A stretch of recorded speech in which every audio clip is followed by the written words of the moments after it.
हाय सो नमस्कार, कैसे हैं आप सभी। आई होप आप सब बहुत अच्छे होंगे। तो जिस वीडियो को आप सभी बड़ी बेसब्री से इंतजार कर रहे थे, वो वीडियो अल्टीमेटली मैं आप सभी स्टूडेंट्स के लिए लेकर आ गया हूं।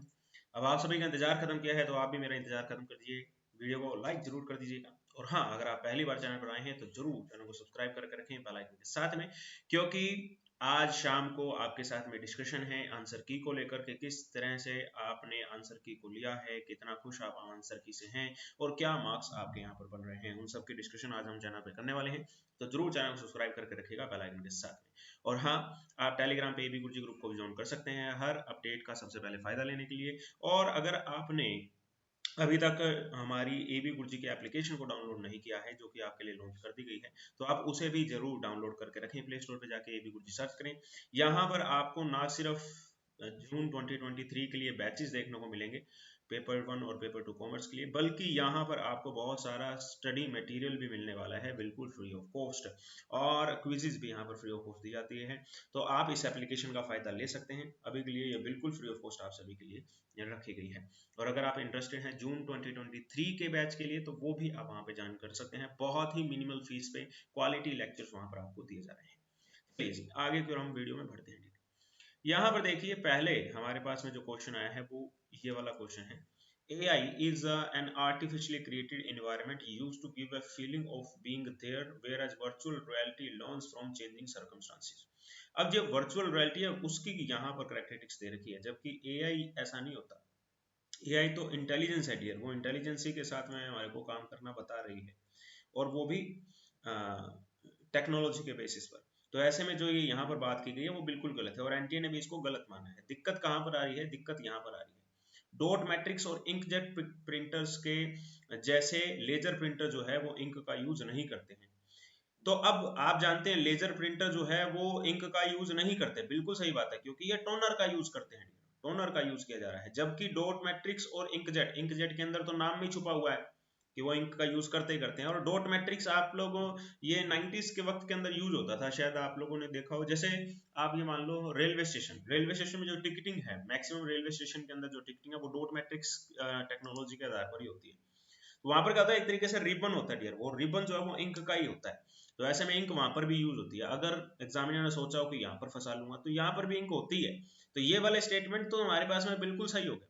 तो ऐसे में इस क्वेश्चन का आंसर जो एनटीए ने दिया है कि दोनों गलत हैं, इस चीज से स्टूडेंट जो है वो बड़े खफा है। और मेरा भी यही ओपिनियन है कि यहाँ पर इस क्वेश्चन का आंसर पहला गलत और दूसरा सही होना चाहिए था। ठीक है, बाकी आप लोग देख लीजिएगा, अगर आपको लगता है कि चैलेंज करना चाहिए तो कर सकते हैं।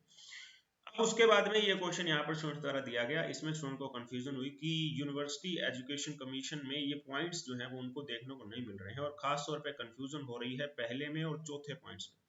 तो ये मैं आपको दिखाया था डियर, आराम से ये मिल जाएगा डॉक्यूमेंट, अगर आप चाहें तो डाउनलोड भी कर सकते हैं एप्लीकेशन में, हम इसको अपडेट कर देंगे। ये देखिए, कुछ रिकमेंडेशन थी, उसमें से सीधा मैं आपको मुद्दे की बात पर ले आया हूँ। यहाँ पर आपको दे रखा है, regarding medical education the commission recommended the maximum number of admission should be 100 and that of department of study where, which require hospital facility should be located in single campus। ठीक है जी, there should be 10 beds for each student year। और यही हमारे को दे रखा था dear, यही हमसे यहाँ पर पूछ रखा था कि आप जो है वो कितने बैट्स पर स्टूडेंट देना चाहते हैं। वो चौथे में बता ही रखा था 10 बैट्स का, और मैक्सिमम 100 स्टूडेंट वाली बात यहाँ पर भी साबित होगी। तो सही आंसर दे रखा था, इसको चैलेंज करने के बारे में सोचना नहीं है आपको, ये बिल्कुल सही है यहाँ पर। उसके बाद में आगे की ओर बढ़ते हैं, तो ये क्वेश्चन दे रखा था, relationship for bank and its customer is basically debt of. तो ये यहाँ पर देखिए, मैक्सिमम स्टूडेंट जो है वो डाटर और कैरेक्टर करके आए हैं, और ये आंसर भी सही होना चाहिए कि डाटर एंड कैरेक्टर ही आना चाहिए। बेसिकली पूछ रखा था, यानी कि आमतौर पर क्या होता है, तो आमतौर पर डायरेक्टर क्रेडिटर ही होता है। लेकिन अगर आपका बैंक के अंदर बैलेंस जो है वो अधिविकर्ष में चला गया, ओवरड्राफ्ट में चला गया, तो ये रिलेशन बदल के ट्रस्टी और बेनिफिशियरी का भी हो जाता है। बट हर एक का थोड़ा ना वो बैलेंस जो है वो डेबिट बैलेंस हो जाता है, मैक्सिमम का तो क्रेडिट ही रहता है। तो मैक्सिमम के हिसाब से डायरेक्टर क्रेडिटर आना चाहिए। जैसे यहाँ पर देखो, यहाँ पर बता रखा है कि मुख्य तौर पर जो रिलेशन है वो डायरेक्टर एंड क्रेडिटर का ही रहता है, बट कभी कभी ये ट्रस्टी और बेनिफिशियरी का भी बन जाता है। बट एनटीए ने इसका आंसर ये वाला मान लिया, ये बड़ा चौंकाने वाला था। तो आप चाहें तो चैलेंज कर सकते हैं, बट एनटीए के ऊपर है, वो कह देगा कि मैंने तो बेसिकली ऐसे ही लगा दिया था जी, हम तो ट्रस्टी एंड बेनिफिशियरी मानेंगे। तो अगर आपको लगता है कि आप चैलेंज करना चाहते हैं इसको, तो कर सकते हैं। मेरे ख्याल से तो डेटर एंड क्रेडिटर ही आना चाहिए, क्योंकि बेसिकली पूछ रखा है। रियल सेंस में तो एक और दो दोनों ही आंसर यहाँ पर होंगे, तो एक और दो भी यहाँ पर एनटीए द्वारा आंसर दिए जा सकते थे। खैर आगे की ओर बढ़ते हैं।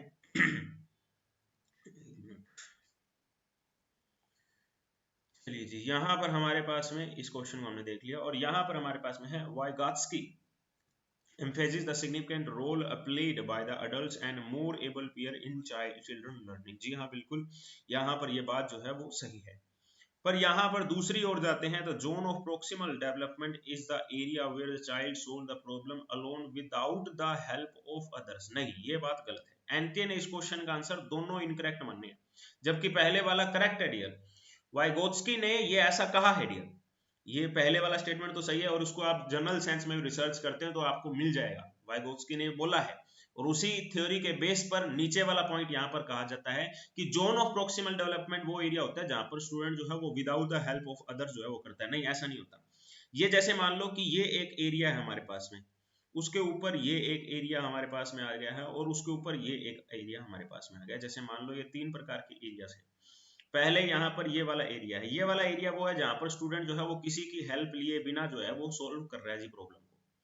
फिर हमारे पास में जो एरिया आता है, फिर ये वाला एरिया आता है, इसी को ही डियर बोलते हैं proximal, zone of proximal development. ये जो ग्रीन वाला एरिया मैं कर रहा हूँ ना, इसको बोलते हैं जोन ऑफ प्रोक्सिमल डेवलपमेंट। अब ये एरिया तो इससे बाहर की ओर है, और जो नीचे की ओर यहाँ पर मैं आप ये वाला एरिया दिखा रहा हूँ ऑरेंज वाला, ये वाला एरिया वो होता है जहां पर वो किसी दूसरे की मदद लेता है किसी प्रॉब्लम को सोल्व करने में। तो आप ये मान लो कि खुद कर रहा है प्रॉब्लम सोल्व और किसी दूसरे की मदद ले रहा है, इसके बीच में जो ये ग्रीन वाला एरिया होता है ना, ये हमारे पास में प्रोक्सीमेट जोन होता है। तो ऐसे में जो दूसरा स्टेटमेंट हमारे को बता रहा है कि solving problem alone without the help of other, तो ये वाला तो ब्लू वाला सर्कल होगा, बट हमारे को तो ग्रीन वाले को देखना था, तो ग्रीन वाला तो उससे अलग है, तो ऐसे में दूसरे वाला तो गलत हो गया, और पहले वाला हमारे पास में सही था। तो एनटीए ने इसको बहुत इनकरेक्ट बोला है, जो कि ऐसा नहीं होना चाहिए मेरे ओपिनियन में। First is correct and second is incorrect, इस क्वेश्चन का आंसर होना चाहिए। ठीक है, चलिए जी, और उसके बाद में यहाँ पर देखिए जी, बहुत ही अजीब है जी, चारों ही ऑप्शन यहाँ पर गलत दे रखे हैं, क्योंकि आप जानते हैं रेंट पेड के केसेस के अंदर जो हमारे पास में होता है 80 जीजी जाता है। उसके बाद में आप देखते हैं deduction in respect of contribution to company, अब कंपनी है तो जीजी बी के अंदर चला जाएगा, और एक कोई पर्सन दे रहा है तो वो हमारे पास में जीजी सी के अंदर चला जाएगा। और ये हमारे पास में है फॉर साइंटिफिक रिसर्च और रूरल डेवलपमेंट होता है, पर इसने चलो साइंटिफिक रिसर्च कर लिया, इट्स ऑल राइट। यहाँ पर हमारे पास में जीजी ए की ओर चला जाएगा। तो इस तरह से इसका जो सीक्वेंस बनना चाहिए वो बनना चाहिए 2 4 1 और 3 का, बट यहाँ पर कहीं पर भी 2 4 1 3 नहीं दे रखा, तो ऐसे में ये क्वेश्चन जो है वो फुल्ली चांसेस है कि ड्रॉप कर दिया जाएगा। उसके बाद में आगे की ओर बढ़ जाते हैं, तो ये क्वेश्चन भी स्टूडेंट ने भेज दिया है, जिसमें यहाँ पर भेजा गया है कि मास्लो की हायरार्की के अनुसार बताइए कि with the starting with the lower order of needs. तो लोअर ऑर्डर ऑफ नीड्स के अंदर हमारे पास में साइकोलॉजिकल आता है, और उसके बाद में सेफ्टी पे चले जाते हैं। तो साइकोलॉजिकल के हिसाब से देखा जाए तो स्टूडेंट का कहना है कि परचेज ऑफ हाउस जो है वो शेल्टर के अंदर आता है, पर शेल्टर जैसे ही आपने शब्द ले लिया, शेल्टर जो होता है वो हमारे पास में सेफ्टी नीड के अंदर जाता है डियर, साइकोलॉजिकल के अंदर नहीं जाता। तो ऐसे में परचेज ऑफ हाउस जो है वो शेल्टर के अंतर्गत दूसरे नंबर पे जाएगा। पहले जो हमारे पास में आना चाहिए वो हमारे पास में बाथिंग सोप डियर, जैसे हाथ धोने की साबुन की बात कर रहा है, तो वो सबसे पहले हमारे को चाहिए, उसके बाद में सेफ्टी की ओर जाएंगे। जैसे ये वाली हायरार्की को आप यहाँ पर देख सकते हैं, साइकोलॉजिकल के अंदर वाटर, स्लीप एंड फूड है, तो वही एक नेसेसिटीज के तरह से आप इसको ले सकते हैं, साबुन को जो कि हाथ धोने की है। उसके बाद में जाके सेफ्टी में शेल्टर आपके पास में आएगा, जो कि घर की बात करेगा। तो ऐसे में बिल्कुल सही यहाँ पर आंसर एनटीए द्वारा दिया गया, कोई दिक्कत की बात नहीं है। ई से ये ऑप्शन शुरू होना चाहिए था। ई से शुरू होता है परचेज ऑफ हाउस की, और फिर परचेज ऑफ एक्सपेंसिव का, और उसके बाद में क्लब मेंबरशिप, और उसके बाद में बाय योर सर्च। इस तरीके से ये सही दे रखा था, इसको चैलेंज करने की जरूरत नहीं है मेरे ख्याल से। बाकी आप अपनी मर्जी से कर सकते हैं काम, उसमें कोई दिक्कत नहीं है। Which of the following transaction are related to financing activity? ये बहुत ज्यादा मतलब स्टूडेंट्स ने भेज दिया हमारे को, बिल्कुल सही बात है। यहाँ पर एनटीए ने इस क्वेश्चन का answer A B C D दे दिया, जबकि ए बी सी डी इस क्वेश्चन का आंसर नहीं होना चाहिए। सेल ऑफ मशीनरी जो है वो इन्वेस्टिंग एक्टिविटी है, इन्वेस्टिंग एक्टिविटी है, तो ऐसे में ये फाइनेंसिंग एक्टिविटी के अंतर्गत इंक्लूड नहीं किया जा सकता है। तो सी तो आंसर में आना ही नहीं चाहिए, सी यहाँ पर हमने काट दिया, सी को यहाँ पर काट दिया। अब देखते हैं, इशू शेयर इशू कर दिया, जी हाँ बिल्कुल फाइनेंसिंग एक्टिविटी है। डिविडेंड डिस्ट्रीब्यूट कर दिया है, जी हाँ बिल्कुल फाइनेंसिंग एक्टिविटी है। अगर डिविडेंड मिला होता तो इन्वेस्टमेंट में चला जाता है, यहाँ तो डिस्ट्रीब्यूट कर रहे हैं तो फाइनेंसिंग हो जाती है। हाँ, आउटफ्लो हो गया वो अलग बात है, बट हमने तो इनफ्लो आउटफ्लो दोनों को मिलाकर ही देखना है फाइनेंशियल एक्टिविटी। रिडम्पशन कर दिया, जी हाँ बिल्कुल, और डेप्रिसिएशन जो है कोई फ्लो फंड नहीं है। तो इस तरह से हमारे पास में यहाँ पर जो है वो ए बी डी आंसर आना चाहिए। 3 नंबर इस क्वेश्चन का आंसर आना चाहिए। एनटीए ने इसका आंसर गलत दे रखा है, तो आप इसको चैलेंज कर सकते हैं, बिल्कुल धूम धड़ाके से, कोई दिक्कत नहीं है। ये क्वेश्चन भी स्टूडेंट ने भेज दिया जी हमारे को, कहते हैं कि पेनल्टी जो है वो लगती है मैक्सिमम अप टू। स्टूडेंट सोच रहे हैं कि इसके लिए आंसर जो है वो 5000 आना चाहिए। नहीं जी, ऐसा नहीं है, यहाँ पर लिखा हुआ है मैक्सिमम। तो मैक्सिमम जो होती है वो हमारे पास में 10,000 तक की पेनल्टी होती है अगर आप 31 दिसंबर के बाद में भरते हैं डियर। 31 दिसंबर से पहले भर देते हैं तो आपके लिए 5,000 रुपए की पेनल्टी लगती है। और उसमें भी केस एप्लीकेबल है कि आपकी इनकम 5 लाख से ऊपर होनी चाहिए। कौन सी इनकम? Total income. एक ग्रोस इनकम होती है और एक टोटल इनकम होती है। तो टोटल इनकम 5 लाख से ऊपर है और 31 दिसंबर से पहले रिटर्न भर दी है तो 5,000 रुपए की पेनल्टी लगेगी। 5 लाख रुपए से ऊपर की टोटल इनकम है, 31 दिसंबर के बाद में भरी है, तो 10,000 रुपए तक की पेनल्टी आपको भरनी पड़ती है। सेक्शन कौन सा हो जाता है? 234F हो जाता है। अगर आपकी इनकम 2.5 लाख तक है, यानी बेसिक एजम्पशन लिमिट से कम है, तो फिर आपकी पेनल्टी नहीं लगती। 2.5 लाख से ज्यादा है, 5 लाख से कम है, तो फिर आपकी पेनल्टी जो है वो 1,000 रुपए लगती है डियर। फिर वो नहीं बढ़ती, चाहे आपने 31 दिसंबर के बाद भरी हो चाहे पहले भरी हो, वो एक सिंपल लेवल की बात यहाँ पर हो जाती है। समझ में आगे बात क्या आपको सभी को? तो इस क्वेश्चन के लिए आंसर 10,000 बिल्कुल ठीक है, 10,000 इस क्वेश्चन का आंसर आना चाहिए।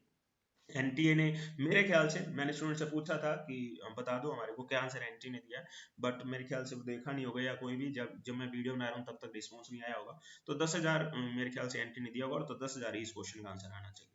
हाँ, इसके अलावा कोई आंसर दे रखा है तो फिर आप इसको चैलेंज दे सकते हैं, क्योंकि पूरा सेक्शन इनकम टैक्स वो तो समझा ही दिया मैंने आपको। The government of India on 27th of September 2022 extended the existing foreign trade policy. जी हाँ बिल्कुल, यहाँ पर इन्होंने क्या किया था, 6 महीने से बढ़ा दिया था। और वो 6 महीने की काउंटिंग कहाँ से करनी है ये भी उन्होंने उस नोटिस के अंदर दिया था, और वो काउंटिंग करनी थी 1 अक्टूबर से डियर। तो 1 अक्टूबर से 6 महीने की काउंटिंग करते हैं, तो यह हमारे पास में मार्च 2023 बन जाता है, जबकि यहां पर इन्होंने दे दिया है मार्च 2022, तो ये गलत हो गया डियर। तो ऐसे में इस क्वेश्चन को ड्रॉप एंटी को करना पड़ेगा, क्योंकि कोई भी ऑप्शन यहाँ पर सही नहीं है। तो marks given to all student यहाँ पर होना चाहिए। उसके बाद में ये क्वेश्चन भी स्टूडेंट ने भेजा है, arrange the following example of human needs in hierarchy of their increasing importance. तो यहाँ पर देखिए थोड़ा बहुत जो है वो स्टूडेंट्स को डाउट लग सकता है। देखिए एनटीए ने जो इस क्वेश्चन का आंसर दे दिया है वो है CAEBD। यहाँ पर इस क्वेश्चन का आंसर एनटीए ने दे दिया है। स्टूडेंट्स का ये कहना है कि सर इसमें जो आंसर आना चाहिए CABED आना चाहिए। तो आप यहाँ पर देख लीजिए, CA तो सेम हो गया, accomplishing distinct chosen maximum potential, यहाँ सॉरी फूड की बात अभी पिछले पेज पे करके आए थे हम, फूड एंड शेल्टर की। तो यही वो हमारे पास में साइकोलॉजिकल और सेफ्टी कंप्लीट हो गया जी। उसके बाद में इंश्योरेंस, वो भी सेफ्टी के अंतर्गत ही आएगा dear, insurance for the accident. CA तो आना ही चाहिए था, तो एनटीए ने भी और स्टूडेंट ने भी CA तो मानना ही है। उसके बाद में बी मान लिया स्टूडेंट ने, recognition and respect from others, और एनटीए ने बोल दिया कि नहीं जी, पहले हम डेवलप मीनिंगफुल रिलेशनशिप की ओर जाएंगे। तो ऐसे में मेरा ये कहना है कि चैलेंज करोगे तो आप इसके लिए प्रूफ क्या दोगे कि ये बी ही पहले आना चाहिए। तो चैलेंज करने में मेरे ख्याल से एनटीए उसको कंसीडर नहीं करेंगे। एनटीए के मन में ही आ गया कि इसको चेंज करना है, तो फिर वो कर सकती है। मेरे ख्याल से चांसेस कम होंगे कि इसको बदल देगी, क्योंकि दोनों जो है वो सिमिलर से ऑप्शन है। एनटीए दलील दे सकती है कि पहले आप मीनिंगफुल रिलेशन डेवलप करो, उसके बाद में जाके आप जो है ना recognition and respect from other की एक्सपेक्टेशन अपने अंदर रख सकते हो। तो इस हिसाब से वो कह सकती है। तो ये डाउटफुल मैं इसको रख रहा हूँ, मैं ये नहीं कहूंगा कि आप इसको चैलेंज करो, करना चाहें तो कर दीजिएगा, बट ये है कि प्रूफ क्या दोगे, एविडेंस क्या दोगे एक्सपर्ट्स के पास में भेजने के लिए। फिर यह क्वेश्चन हमारे पास में आता है जिसमें स्टूडेंट जो है वो ये बोलता है, computation of income from house property के अंतर्गत जो एनटी ने आंसर दिए हैं वो गलत दिए हैं। इसका आंसर जो है वो अनरियलाइज रेंट से ही शुरू होना चाहिए। स्टूडेंट बस सीधी सी बात बोलता है कि सी से आंसर शुरू होना चाहिए। बिल्कुल सही अप्रोच है, क्वेश्चन को करने की यही अप्रोच होनी चाहिए। सी से आंसर जो है वो शुरू होगा। आपको मैं बता देता हूँ, जैसे म्युनिसिपल वैल्यू फेयर रेंट के अंदर आप कंपैरिजन करते हो, विच एवरेज हायर आपके पास में आता है। उसके बाद में आप स्टैंडर्ड रेंट के साथ में इसका कंपैरिजन करते हो और विच एवरेज लोअर को उठा लेते हो। फिर वो जो लोअर वाली आई है उसका आप एक्चुअल रेंट के साथ में कंपैरिजन करते हो, और जब एक्चुअल रेंट आप उठाते हो उसमें से अनरियलाइज रेंट सबसे पहले जो है वो माइनस होता है।